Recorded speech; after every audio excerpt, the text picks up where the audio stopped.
कथा सुननी चाहिए। आपके कान, आप लोग क्या सुनती हो? चुगली, बुराई, निंदा, फलाना व्यक्ति ऐसा है, वैसा है, ऐसा है। तुम्हें क्या करना फलाने व्यक्ति से? तुम क्यों मरी जा रही हो? और इन माताओं को बड़ा स्वाद मिलता है।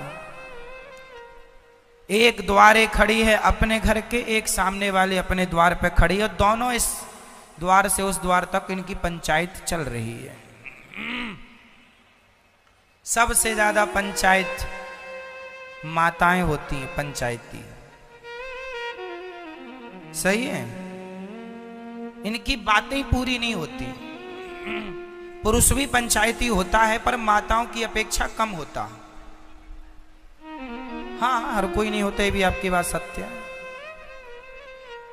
सारी माताएं भी पंचायती नहीं होती, ये भी सही है। सारे पुरुष भी पंचायती नहीं होती, ये भी सही है। पर बहुत लोग होते हैं दिन भर पंचायत, दिन भर पंचायत। कई बार तो आप लोग फलाने व्यक्ति ने ऐसा कर दिया, वैसे। क्या करना पड़ोसी की बातें करके? क्या लाभ मिलेगा तुम्हें? समय वेस्ट कर रहे हो। ये सबसे बड़ा पाप है। मैंने इसके लिए कथा सुनाई थी आपको बहुत पहले, फिर सुनाता हूं। निंदा चुगली करने का कितना बड़ा पाप है, मैं इसके लिए पूरी कथा सुना रहा हूं, छोटी सी, 2-5 मिनट की। सुनो।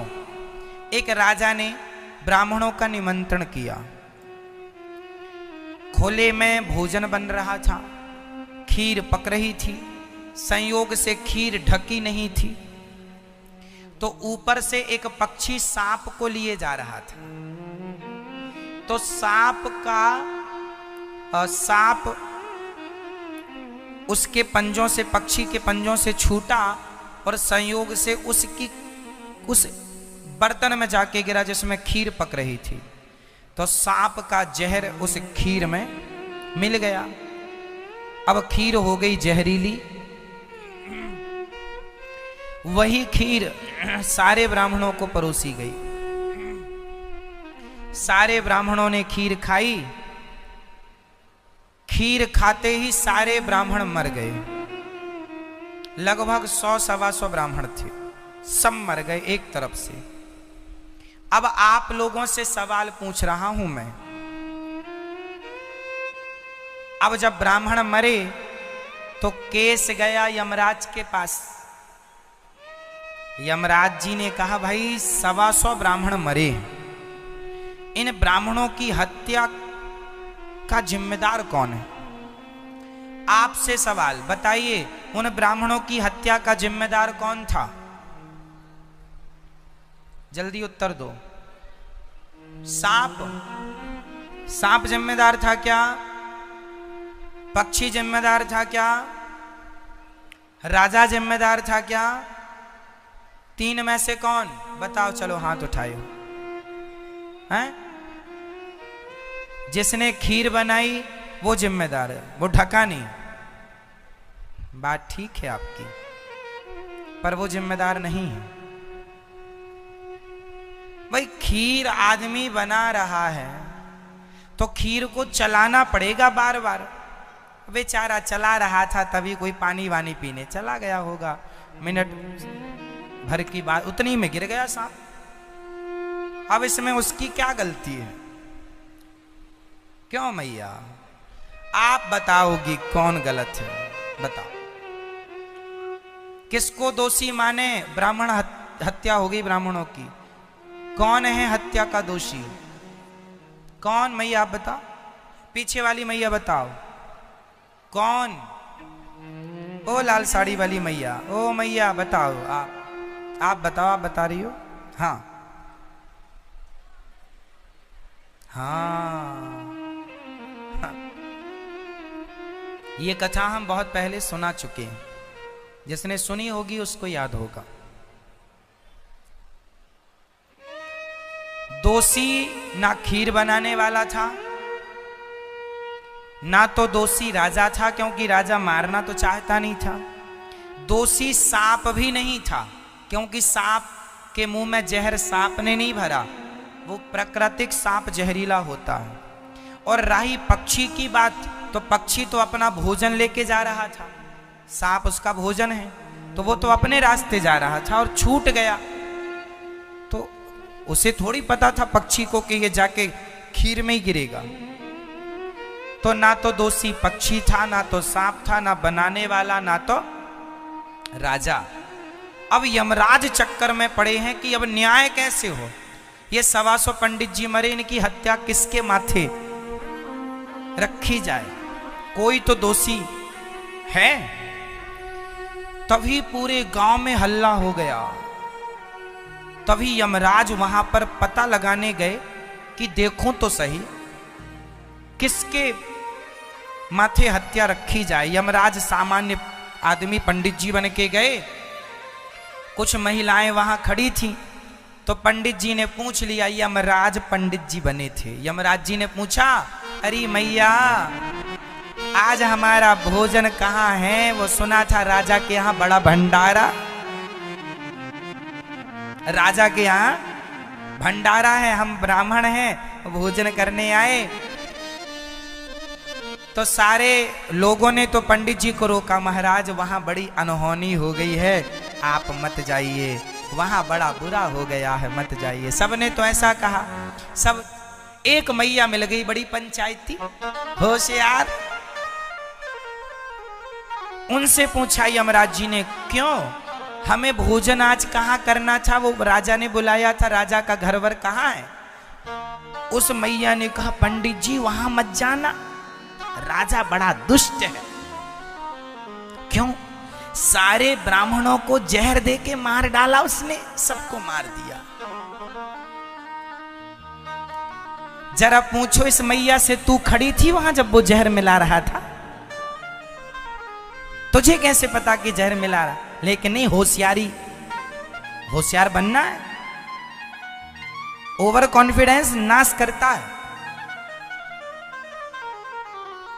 पंडित जी वहां मत जाओ, राजा खतरनाक है। 125 पंडित जी मारे गए हैं, आपको पता नहीं है? यमराज जी ने कहा, कैसे मर गए? अरे राजा जहर दे दिया सबको। यमराज जी बोले, 125 ब्राह्मणों की हत्या का दोषी कोई नहीं है, ये है चुगली करने वाली, पकड़ो इसको। 125 ब्राह्मणों की हत्या का पाप इसके माथे लगा, चल बुढ़िया चल, मैं यमराज हूं, चल। महाराज हमें कहां पकड़े ले जा रहे हो? तू ही कर रही है, बाकी तो किसी ने चुगली नहीं की, बुराई नहीं की, तू ही दावा कर रही है वो मार डाला। तूने देखा है? बिना देखे कैसे बोल रही है? और बोल रही है तो चल तू ही दोषी है। यमराज जी बोले, महाराज मैं क्यों दोषी? तुम दोषी इसलिए हो कि जो दूसरों में दोष देखता है वही सबसे बड़ा दोषी होता है। आप और किसी को दोष नजर नहीं आया राजा का, तुम्हें दोष नजर आया। कॉमन सेंस है, कोई अपने घर में भोजन के लिए किसी को बुला के थोड़ी जहर देगा? और तुम कह रही हो राजा ने मिलाया, तुम उसके दोष देख रही हो, दोषी तुम हो। चलो, तो जितनी चुगली करने वाली माताएं बैठी हैं, सुन रही हैं, निंदा चुगली, तुम ही सारे पाप की जिम्मेदार मानी जाओगी। यमराज जी तुम्हें ही, तुम्हारे खाते पे सबका पाप डाल देंगे, तुम ही सब पापिनी हो। फिर तुम्हारे वाले पाप अलग, ये वाले अलग, तो काहे पाप मोल लो। इसलिए किसी की बातें करने से कोई फायदा नहीं। समय मिले तो चर्चा भगवान की किया करो, अच्छी चर्चा किया करो, अच्छी बातें किया करो। किसी का क्या है, दूसरों का दुख देखकर दुखी हो जाना अच्छा है। राजा के यहाँ ब्राह्मण मरे, सब लोगों ने कहा बड़ा बुरा हुआ, बहुत अच्छे राजा थे, बहुत बुरा हुआ, पर पता नहीं क्या हो गया। ये तो ठीक है, बहुत बुरा हुआ ये कह देना सही था, पर राजा ने मार डाला ये कह देना बिल्कुल गलत था। राजा को मारना ही होता तो खाने पे क्यों बुलाता साहब? इसलिए ये तो दुर्घटनाएं हैं, ये तो हो जाती हैं कभी कभी, लेकिन आप दोष ना देख, किसी के दोष नहीं देखना चाहिए। किसी का कोई दोषी है तो उसका दोष भगवान देखेंगे, तुम क्यों देख रही हो? तुम क्यों देख रहे हो? हिसाब किताब तो भगवान को करना है कि आप ही यमराज बनोगी।